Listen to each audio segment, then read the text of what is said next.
Bonjour tout le monde, aujourd'hui je vais vous parler du Sony HX90V. C'est un appareil qui est considéré comme un compact, c'est le cas de le dire. Ça rentre dans une main, on peut le mettre dans une poche, on peut le mettre dans une poche aussi de chemise. C'est les mêmes batteries que le Sony AX100. Ils sont pas trop énergivores.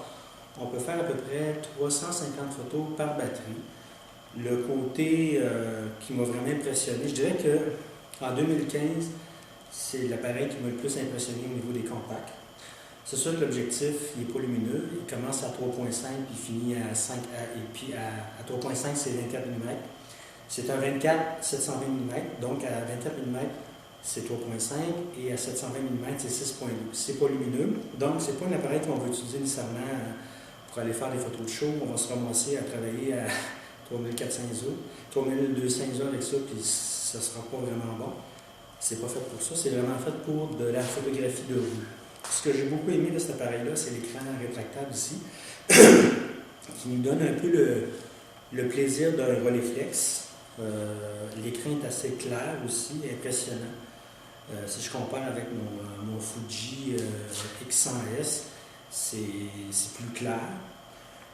Aussi, on a le flash ici qui est rétractable, on peut le mettre au plafond. Ça permet des fois de diffuser et de faire déclencher d'autres flashs aussi. Le côté ici, on a le mode évidemment programme, le mode manuel, le mode priorité vitesse, priorité ouverture.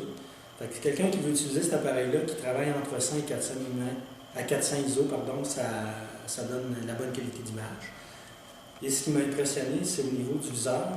Quand il fait soleil, on peut utiliser un viseur ici, on a un petit viseur qui est quand même assez lumineux.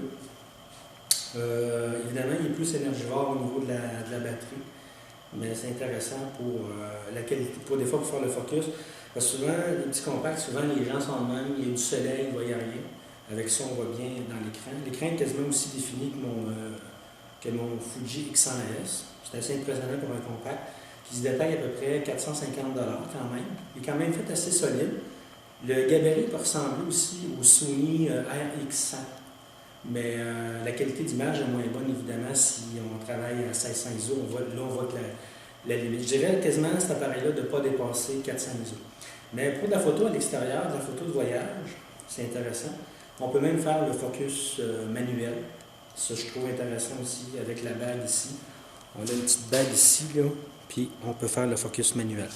Donc, c'est une 24 720 mm. Ça couvre pas mal tout, je trouve, quelqu'un qui fait du voyage, qui s'en va genre au Vietnam ou s'en va dans un environnement qui a de la poussière. Je dirais quasiment qu'il est assez, même il est tropicalisé, il est quand même bien construit, assez solide. Puis c'est quand même une lentille qui est une lentille Carl Zeiss. Bonne photo.